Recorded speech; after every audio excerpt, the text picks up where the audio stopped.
ஆரம்பத்தில் ஒரு தொட்டியில் 50 லிட்டர் தூய்மையான நீர் உள்ளது. தொடக்க நேரம் t is equal to 0வில் 1 litre நீரில் 2 கிராம் வீதம் கரைக்கப்பட்ட உப்பு கரைசலானது 1 நிமிடத்திற்கு 3 லிட்டர் வீதம் தொட்டியில் விடப்படுகிறது. இக்கலவையானது தொடர்ந்து கலக்கப்பட்டு சீராக வைக்கப்படுகிறது. மேலும் அதே நேரத்தில் நன்கு கலக்கப்பட்ட இக்கலவையானது அதே வீதத்தில் தொட்டியிலிருந்து வெளியேறுகிறது. t greater than 0 எனும் ஏதேனும் ஒரு நேரத்தில் தொட்டியின் உள்ள உப்பின் அளவை காண்க. ஃபர்ஸ்ட் நம்ம என்ன கொடுத்துருக்காங்கன்னு எழுதிக்கலாம். t நேரத்தில் தொட்டியில் உள்ள உப்பின் அளவை x அப்படின்னு நான் எடுத்துக்கிறேன். நமக்கு இந்த ஃபார்முலா தெரியும். அதாவது என்ன அப்படின்னா, இந்த கலவையில் உள்ள உப்பின் மாறுவீதம் வந்து உள்ளீடுக்கும் வெளியீட்டுக்கும் உள்ள வேறுபாடு அப்படின்னு நமக்கு தெரியும். So this is equal to உள்ளீடு மைனஸ் வெளியீடு. இப்போ நம்ம இதற்குரிய ஃபார்முலா தான் பார்க்க போறோம். உள்ளீடு இப்போ நம்ம கணக்கை நல்லா வாசிக்கலாம். தொடக்க நேரம் t is equal to 0வில் 1 litre நீரில் 2 கிராம் வீதம் கரைக்கப்பட்ட உப்பு கரைசலானது 1 நிமிடத்திற்கு 3 லிட்டர் வீதம் தொட்டியில் விடப்படுகிறது.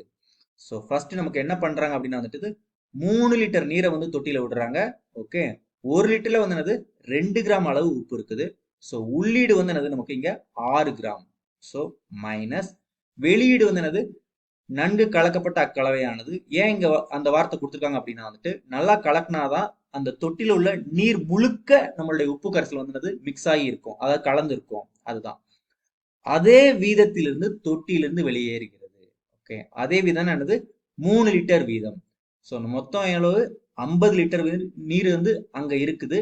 3 லிட்டர் வந்து வெளியேறுது அப்படின்னா என்னது 3/50. ஓகே, இதுல உள்ள எக்ஸின் அளவுங்கிறது என்னது நமக்கு தெரியாது. ஆனா வந்து டி நேரத்துல தொட்டியில் உள்ள உப்பின் அளவு வந்து எக்ஸ்ன்னு எடுத்திருக்கோம் அப்படின்னா 3/50 பெருக்கல் எக்ஸ். ஓகே, அவ்வளவுதான். நம்ம வந்து ஈக்குவேஷன் கண்டுபிடிச்சாச்சு. நமக்கு என்ன கேட்டிருக்காங்க அப்படின்னு பார்க்கலாம். டி 0 அதாவது கிரேட்டர் தென் 0, அதாவது டி அப்படிங்கிறது என்னது ஒரு பூஜ்ஜியமற்ற ஒரு நேரம். அப்போ வந்து தொட்டியில வந்து எவ்வளவு உப்பு இருக்கும் அப்படின்னு கேட்டிருக்காங்க. அதாவது என்ன அப்படின்னா வந்து எக்ஸ் ஆஃப் டி வந்து கண்டுபிடிக்க சொல்லியிருக்காங்க. அதாவது எக்ஸை வந்து டீனுடைய சார்பாக கண்டுபிடிக்க சொல்லியிருக்காங்க. இப்போ இதை வந்து நம்ம சால்வ் பண்ணலாம். dx by dt is equal to இங்க எல்சிஎம் வந்து என்னது 50, இங்க 2 6 6 30. ஸோ நமக்கு என்னது 300 minus 3x. Okay, so this is equal to இங்க வந்து என்னது 3 வெளியில் எடுத்துட்டோம் அப்படின்னு 100 minus x divided by 50. Okay, மாறிகளை பிரித்தல் முறைப்படி தான் வந்தது. இதை வந்து தீர்க்க போறேன். அதுக்கு எக்ஸ் தனியா டி தனியா பிரிக்க போறேன் நான். இங்க என்ன இருக்குது நமக்கு dx டிவைடட் பை இங்க வந்து என்னது 100 மைனஸ் எக்ஸ் வந்து இங்க எழுதிக்கிறேன் நான். 100 மைனஸ் எக்ஸ் ஈக்குவல் டு இங்க வந்து என்ன இருக்குது நமக்கு 3/50 இருக்குது. இங்க டிடியை இந்த பக்கம் வந்துட்டேன். இப்போ நான் வந்து இதுக்கு ரெண்டு பக்கமும் இன்டகிரேட் எடுக்கிறேன். Integral dx by 100 minus x is equal to 3/50 integral dt plus log C integration. இதை இன்டகிரேட் பண்ண நமக்கு என்ன கிடைக்கும் அப்படின்னா வந்துட்டு minus log of 100 minus X.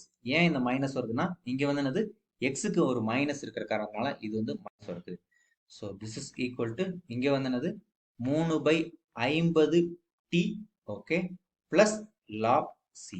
Okay, இப்போ இந்த லாக் சி வந்து இந்த பக்கம் கொண்டு தரேன் நான்.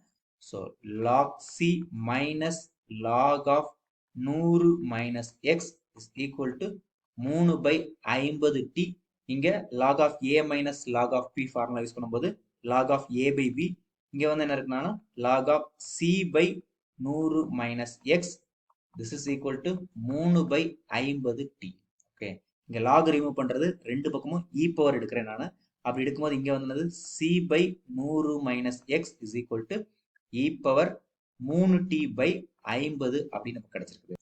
இப்போ நமக்கு எக்ஸ் தான் தேவை அப்படிங்கிறதுனால இது என்ன பண்றேன் அப்படின்னா வந்து தலைகீழே எடுக்கிறேன் நான். 100 minus x by C is equal to இது தலைகீழே எடுக்கும் இது என்ன மாறிடும் இ பவர் மைனஸ் 3t/50 அப்படின்னு மாறிடும். ஸோ இங்க வந்து என்னது 100 minus x is equal to இந்த சி வந்து இங்கே போயிடும் C E power minus 3t/50.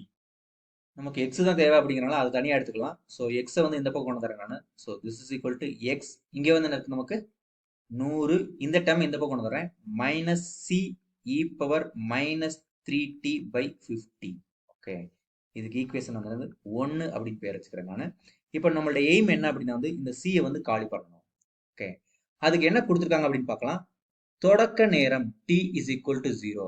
அப்போ வந்து என்ன இருக்கு, ஆரம்பத்தில் ஒரு தொட்டியில் 50 லிட்டர் தூய்மையான நீர் உள்ளது.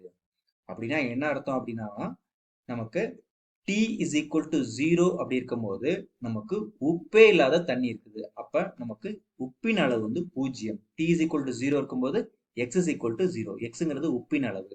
ஓகே, அதை வந்து இங்க சப்ஸ்டிட் பண்ண போறேன் நான். சப்ஸ்டிட் பண்ணும்போது என்ன கிடைக்குன்னு பார்க்கலாம். ஸோ எக்ஸுங்கிறது என்னது 0. திஸ் இஸ் ஈக்குவல் டு இங்க 100 மைனஸ் இங்க சி, இங்க இ பவர் டி வந்து 0 இருக்கும்போது இது இ பவர் 0 ஆயிரும். ஸோ இ பவர் 0 வந்து என்னது 1. ஸோ இங்க வந்து என்னது 100 மைனஸ் சி, இது வந்து 0 அப்படின்னா சி இஸ் ஈக்குவல் டு 100. இதை வந்து என்னது நம்ம 1வது சமன்பாடுல வந்து பிரதிடுறோம். சி இஸ் ஈக்குவல் டு 100 என 1ல் பிரதியிட. இப்படி சப்ஸ்டிட் பண்ணோம் அப்படின்னா நமக்கு தேவையான ஆன்சர் கிடைச்சிரும். அதாவது x is equal to 100 minus 100 e power minus 3t by 50. இப்போ வந்து என்னது 100 வந்து காமனாக வெளியே எடுத்துலாம். So x is equal to 100 பெருக்கல் 1 minus e power minus 3t by 50. Okay, so இதுதான் வந்து என்னது நமக்கு கேட்டிருக்கிறாங்க. அதை நம்ம கண்டுபிடிச்சிட்டோம்.